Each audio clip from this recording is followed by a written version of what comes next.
So, ari na ang aton nga ginisa nga utan nga may baboy.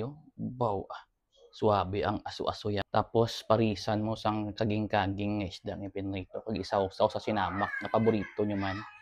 Perfect, diba? Yo, what's up mga lampingasan? Are you an animal? Long time no see no, but now see na. For today's video no, maluto kita sang ginisa nga baboy, may kalabasa, may pichay, may balatong simple as that, kag prito nga isda nga crispy. So, let's go.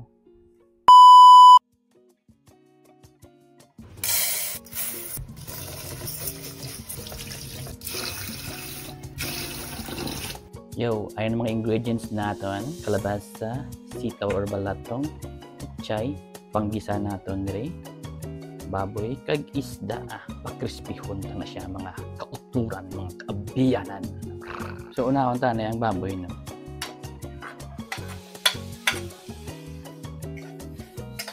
Pagwaon ta lang ang iyang mantika.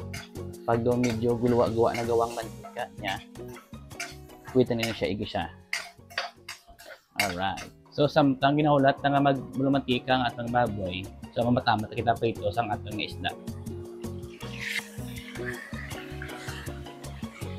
So, brown na siya, no? So, gamay lang ganyang mantika ang ginagawa niya. So, okay lang na siya. So, nga na ni huwad ang aton nga mga inugisa. Buwes, bombay, kamatis. Ang aton nga ahos.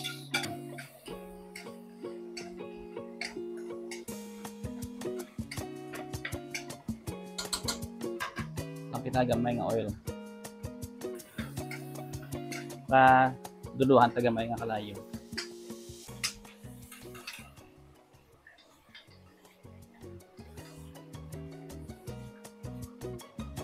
Matonto lang siya nga mag-caramelize.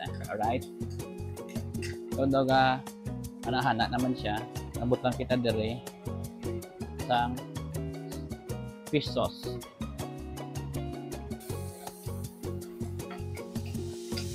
Gamay nga water from Takuling River. Tacloban. Kag mukon talang gamay no kag ang padulot-duluton ta ato nga kamatis. Buksin. So, sa minute nga malamala siya. Lagyan again ang water from Takuling River. Konti lang. Ilagay natin muna ang calabace. So, do bitin-bitin pa inyong tubig, bugangan na. Kaya ko do bitin pa, bugangan ka. Nice yan. Nice. Woohoo! Tapos, Tacloban.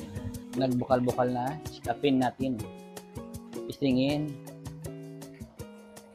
O, pwede na. Yan. Ilalagay na natin ang ating mga sahog. O, nagtagalig na ko ba? I like pechay, no? Miskada. Konta lang siya sang mayo-mayo. I-mix good lang ayad-ayad daw. Takloban lang siya siguro mga 2 minutes. 2 to 3 minutes goods na. Ating bubuksin. Wow, perfect. Alright, titistingin natin. So perfect nga sa panlasa ko. Para mas swabe pagin ang panlasa.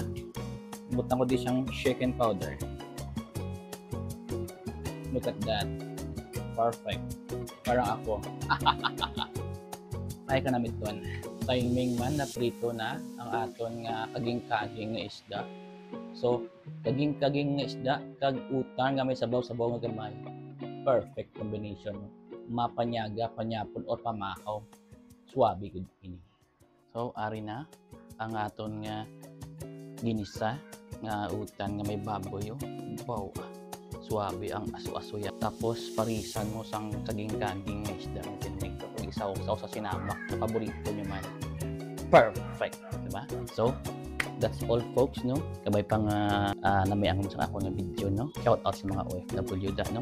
Sa mga house nanay, house tatay. Shout out sa inyo tanan. That's all folks. Mwama, chup chup, slurp slurp, hum.